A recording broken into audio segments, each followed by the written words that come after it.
A grim warning for Aussie living standards. Let's have a look. Hello everyone, Florian here, and welcome to another episode of Heiser Says. Grab your hashtag not sponsored cheap coffee and, well, make sure it's straight black because it's Carnival month. But still, let's have a look at this article with a grim warning about the living standards here in Australia. Now, I'm seeing a lot of content online where people are just lamenting how hard it is to get in housing. That's nothing new. And how hard it is to just get by day to day. Now, life has certainly gotten more expensive.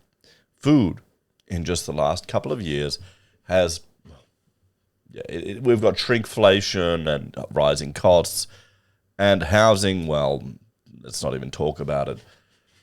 There's some predictions that housing was meant to fall 50% by now. What happened to that? The exact opposite. So let's have a look at this article and see what this warning is. Because while I must admit there are some differences between generations with regard to living standards, just the access to technology, quality of life, and all of these benefits we have now kind of make it a little bit better. If I compare to the 80s, I know growing up in the 80s, we'd go on holiday several times a year, go to Europe every few years. But I think that's got more to do with my father starting a construction company in conjunction with his design company. When I compare that childhood to mine, and, well, I was an only child, so I've got 7 kids, there's no way I'm taking them overseas. The latest data from the ABS shows GDP grew 0.3% in the September quarter, owing largely to government infrastructure projects and energy rebates. Now, these energy rebates, let me know in the chat if you receive these, like $1,000 credit on your power bill. I mean, that's not really growth, is it? That's debt the states are still going to have that we'll have to pay off in the future, but the normies don't care. And, you know, these government projects, they're funded by ongoing debt. So you've got to realize, sure, it's sensible to invest in long-term infrastructure projects that reap a benefit over a time period. If you have a continuing growing population that can meet the financial obligations of that, and your debt isn't very expensive. Just remember that the next time someone is calling for immigration to drop down, or housing is going to collapse when people aren't turning up here in Australia, because, well, you've got to understand this is how take a step further out, think of the next 20, 30 years, what do you think the government wants? What do you think we need to maintain the quality of life that a lot of people here enjoy in Australia? Population growth. And not everyone is as, well, excited as I am and having such a large family. Frankly, I don't think we're even at replacement rates right now. So there you go, guys. There's your whole immigration debate right there. The economy grew by 0.8% in the 12 months of September, the slowest rate since the 1990s recession, excluding the COVID pandemic. Let's see if I have... Do I have this? No, sorry, it's not working. But we've got to understand that GDP growth has been below trend since the GFC, particularly if you look at it at a per capita basis. So our GDP is going up. It's still going up. It's good. But our population is also going up. So per person, the GDP growth rate is below where it was in the decade before GFC. So we haven't been performing too well. So if you've got the feeling the last 10 years have been pretty tough, or you feel like you're earning good money. There's one video doing the rounds, a guy explaining how he'd earned the most he'd ever had in his life and he still felt poor. That could just be a personal cash flow issue, but it could also be just how expensive everything is. And I suspect he may have been trying to do a solo house run. You got to team up. It has to be multiplayer these days. The ABS data indicated household spending was flat in the September quarter, followed by a fall of 0.3% in June. The largest detractor from growth was electricity and gas spending due to implementation of energy bill relief rates, which are treated as a separate form of household to government expenditure in the national accounts. I'm worried that this ludicrous push for unreliable renewable energies are going to continue to drive up our energy costs. We're going to have unreliable baseload energy, and it's just going to get more expensive. It's going to make absolutely no difference on a global scale. It's going to make, I would argue, it would have a worse outcome than if you'd used existing technology because of the embodied energy and transportation costs for a lot of the infrastructure that we're doing, the people we're taking their homes from, and the dams and infrastructure we're building just to act as batteries. But we've talked about that many times here on the channel before. I make the assumption, and it's an incorrect assumption, that those things are common knowledge, that people understand. I was talking to a Sparky the other day, that people understand the embodied energy, embodied carbon, and some of these panels that are coming from China that are getting put up everywhere. If they don't last a certain time frame, you're negative. You're doing worse for the environment. And he was, because he was asking me if we're putting it on the house, because we've got 3-phase connected for the instantaneous hot water. And I said, oh, maybe in the next stage, because I work from home, so it'd be worth me using the power, even just to power the computers and servers and everything while I'm here all day. But he didn't want it. On a per capita basis, Australia's economy contracted 0.3% as the amount of economic activity per person fell. This means Australians are actually going backwards in terms of living standards, with real GDP per capita being a measure of the country's prosperity. Is that an accurate measure of the country's prosperity? GDP per capita? Maybe.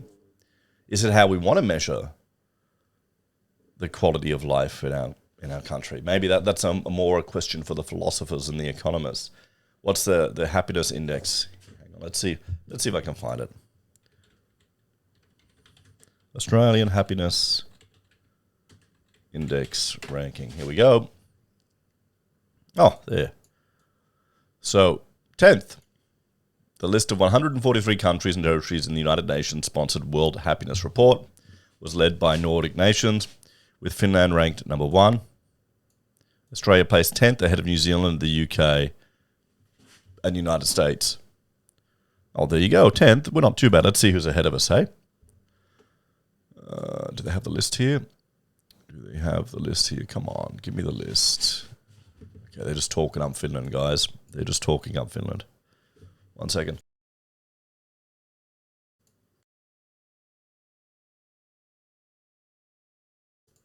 Damn it. I thought I was going to sneeze. That's that's not good. You can tell it's a very professional operation I'm running here. I'm back in the swing, slowly getting back into the swing of not being on holiday, trying to record every morning before I get work done. We'll get there.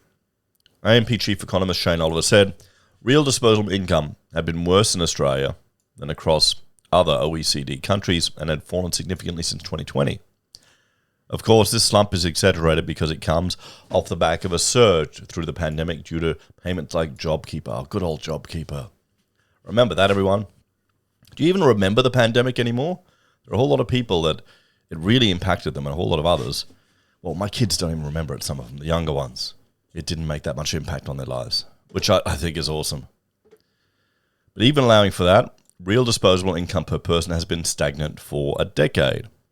The problem is also evident in falling per capita consumer spending, which is down 2.8% from its 2022 high, and in the per capita recession, with per person GDP down 2.1% from its 2022 high. Dr. Oliver said the poor performance of household disposable income is a combination of weak wages growth, larger mortgage interest payments, and bracket creep. We're no longer on our reduced fixed mortgage rate of 1.99%, so we've been bumped up. And they kept sending me these emails or these letters, your payment will increase, And I go, I've already increased it. And I didn't realize they give you like several months before they jump up the rate. So there's a bit of breathing room there. So there you go. Tax and interest payments are taking up an extra 5% of income compared to 3 years ago, Dr. Oliver said. Good old tax. I mean, they just upped the beer tax. They just upped the alcohol tax. Smoking. We're paying so much taxes. Be great if we could drop that petrol excise. Wouldn't that be awesome? That would help everyone. BDO economics partner, Anders Magnusson, said while rate cuts would obviously help lift customer spending, it would only provide a short-term hit, with productivity boosts needed to have a long-term impact. Yeah, honestly, I mean, even if rates get cut, unless you're really struggling, keep your payments at higher so you build up a buffer in extra repayments, shorten your mortgage time. But then again, some people are so close to the wire, they thought rates were not going to go up until 2024, and they just had to get in. And you think, okay, maybe that's a bit silly, but if you look at property prices, where they've gone. Australia, the GDP per capita recession hinges on improving output per hour worked. We're not going to get that if we're not even allowed to call people after hours. The solution is not lowering the cash rate to ease mortgage pressures, but tackling the productivity puzzle head on, such as through tax reform and better utilisation of existing labour supply. Mr. Magnusson said he believed government needs to take a holistic tax approach, with all other options being on the table. I think this is a story as old as time about tax reform here in Australia. This is another reason why negative gearing is going to be an important part of our culture for, I would argue, the foreseeable future. And there'll be all these people calling for its abolition. Wait till they inherit properties and it's all going to change. Dr. Oliver shared a similar sentiment, saying productivity growth is the main driver of material living standards over long periods of time. Well, you could just reduce everyone's taxes. Then you'd get more of your money. These include the last major reforms being the GST, very strong population growth, and a lack of housing affordability, the economist said. Dr. Oliver also blamed a lack of business investment and unclear climate policies as impacting Australia's living standards. Well, no, the climate policies are very clear. They're pushing out a whole bunch of renewable projects which are going to drive up our energy costs, make power unreliable, and cause issues. Disincentivize businesses from investing in infrastructure or adopting, real environmentally beneficial approaches. That's why I'm excited. We might actually have a choice at this election with Dutton pushing a nuclear option. And anyone who, if you're scared of nuclear, Thunderfoot does some really good videos discussing it. You need to step away from the fear-mongering, okay? A lot of this, look in Europe, all the environmentalists, they're all funded by Russia, foreign influence. This is where it's really happening, to raise a ruckus and push for the dependency of Eastern European nations on, or Western European nations on Eastern gas. But, business investment, why would you invest in a business here in Australia when you could just invest in housing? Is that going to change anytime soon? We've just had, now as a business owner for your staff, if there's bullying in there, you've got a whole other raft of issues you've got to deal with. Can you blame it? I cannot blame anyone for not investing in a business, for just going in property. I really can't. Or staying an employee, building up. I remember there were some guys at the public works across the road from when I was at the APA. And I talked to them, and they'd work for the government, just doing public housing projects. And they'd then do their own development projects on the side. The banks would love them because they had a stable government job. And maybe that's the way to go, huh? So, signs of life for the Australian economy. Despite Aussies seemingly going backwards, there have been some signs of life is getting back to normal. Aussies are getting more comfortable with their mortgage repayments despite the high cost of living, according to Westpac. Well, yeah, like I said, people will find a way. We've got this mortgage cliff that's coming. It's been now, pretty much. It's been. What happened? Where's all the price crashes in property? People will fight everything they can to stay in the home ownership class or even the mortgaged home ownership class. Because you don't want to drop down that hierarchy here in Australia, guys. That's the reality of the situation. They will do whatever they can. You'll see you'll see discretionary spending decrease before they, fall on their mortgage. Sure, they're going to be some people that are just going to fall over, and there'll be articles. I'm waiting to see articles appear about, I had to skip a meal to feed little Johnny to pay my mortgage. The banks are so mean. Woe is me. There's always going to be that. The media will jump on it. People will eat it up. But most people will do what they can. They'll find a way. The major bank's outgoing chief executive, Peter King, said at this month's annual general meeting that the number of customers on hardship payments was falling as mortgage holders were adjusting to higher rates. Well, there you go. Okay, there you go. The number of packages outstanding reached a peak of just below 20,000 in June and had since reduced to 17,500 at the end of November. But while the number of people on hardship provisions was falling, Mr. King acknowledged some are doing it tough with cost of living pressures. Retail economists are making even more upbeat predictions. The positive forecast by Deloitte Access Economics partner David Rubin showed real spending decline across 6 of the past 7 quarters as households struggle with higher interest rates, inflation, and slowing wage growth. I think this is just adjusting living standards as is necessary to make do. Hey, remember, the boomers had to deal with those double-digit interest rates. Not for very long, but they had to, and they have found a way. We've seen this in a much earlier uplift in searches for sales and Google Trends data compared to 2023. This suggests that consumers are starting to shift from saving to spending, especially when there are good deals on offer. The shift has likely continued in November off the back of Black Friday sales. There's a sign of hope after retail's braved 2 recessions over 18 months period. He said the retail recession could soon be over, forecasting real retail turnover is expected to lift from negative 0.3% in the calendar year 2024 to 2.1% in 2025 and 2.6% in 2026, as consumers get their spending groove back on.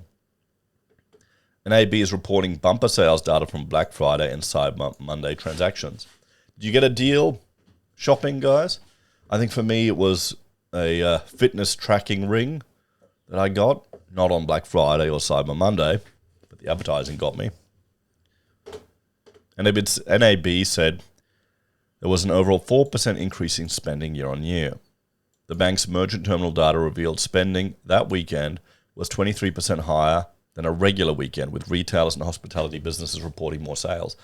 I think what we're seeing here is the class divide. You've got people who are not affected by what's going on. They've got enough money, they'll just spend. And I mean, everyone's going to look for a sale or a deal. It's too early to say that stage 3 tax cuts are the primary driver, but there are several factors at play, she said. Ms. Rinsky said these included shoppers making more thoughtful spending decisions and seeking out the best deals, along with businesses taking advantage of the weekend's publicity and stable interest rates. Well, there we go. So let's have a chat about this one, guys. So a grim warning, that's the article, a grim warning for Australia's living standards turns into an upbeat piece at the end where they're predicting the end of a retail recession, essentially, in the next 2025 this year and 2026 next year. So, I mean, I wouldn't be surprised, everyone. I think what we're going to see is the divide growing between those that are in property and those that are building wealth. And it changes with age as well, as you go through life, and those that aren't. I think the best strategy you have to take is to have little faith in the government taking care of you and do everything you can to set yourself up to not be dependent on them. What do you think? Anyway, take care. Have a great day. I'll see you all tomorrow. Bye for now.